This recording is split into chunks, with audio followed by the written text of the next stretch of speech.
Lucy! Lucy! Lucy! Lucy! Lucy!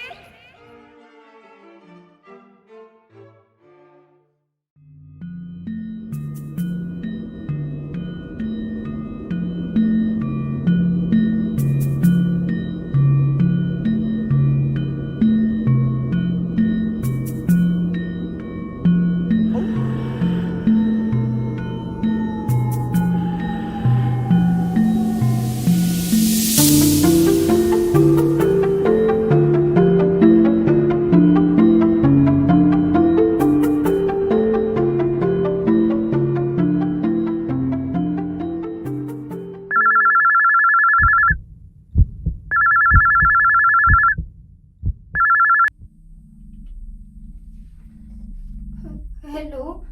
Sino to? Just close your eyes and you'll see. Oh guys, it's not a good prank. Di nakakatawa. Just close your eyes and you'll be free. Guys, stop it! Hindi na nakakatawa! Anak, Ma? Ikaw ba yan? close your eyes and show no fear.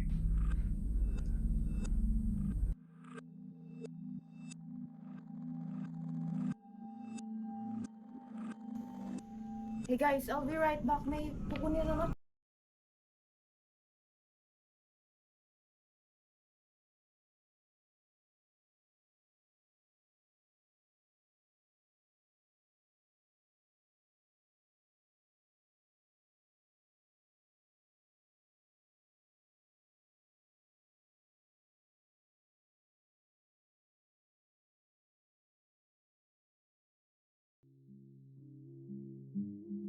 Ma? Andyan ka po ba? Ma? Andyan ka po ba? Ma? Ma? Lucy! Ma? Bakit po ganun ang nangyari? Anak, masakit man sa akin ang nangyari sa'yo. Pero masaya na ka na. Palayain mo na ang sarili mo. Hanapin mo ang kapayapaan. Humahinga ka na sa piling ng Diyos.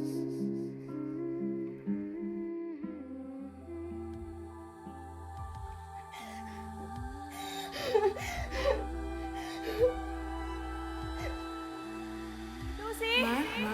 Ma? Lucy! Ma? Ma? Ma, gising! Nanaginip ka! A dream is a wish your heart makes when you're fast asleep. In dreams you will lose your heartaches. Whatever you wish for, you keep. I dreamt about your twin. I talked to her, and I asked her to let go and find rest.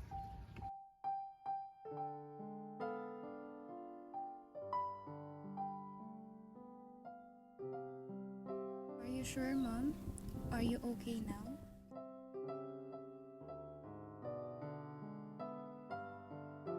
Yes, my love. I spoke to her, and now I feel a sense of freedom.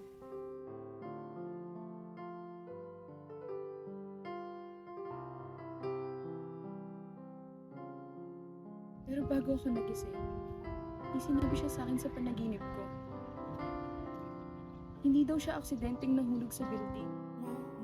Hindi po ako basta nahulog lang. Hindi ko matandaan pero may tumulak daw sa kanya. What? Sino naman tutulak sa kanya? Wala ka ba talagang alam, anak? Wala po. Kung meron man, baka ako pa sumugod para gumanti. Hayaan mo na. Huwag mo nang isipin yun.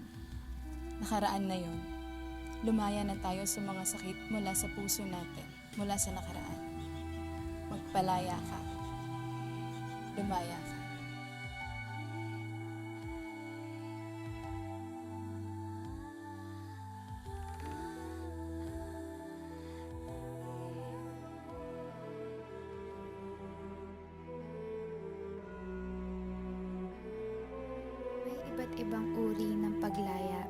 sa aspetong emosyonal. Ang paglaya mula sa masamang karanasan at nakaraan ay nagbibigay daan sa paghilom at pag-usbong. Ang pagtanggap sa ating nakaraan at ang pagbibigay katuturan sa mga aral na ating natutunan mula dito ay nagpapalaya sa ating damdamin at espiritual na kapanatagan.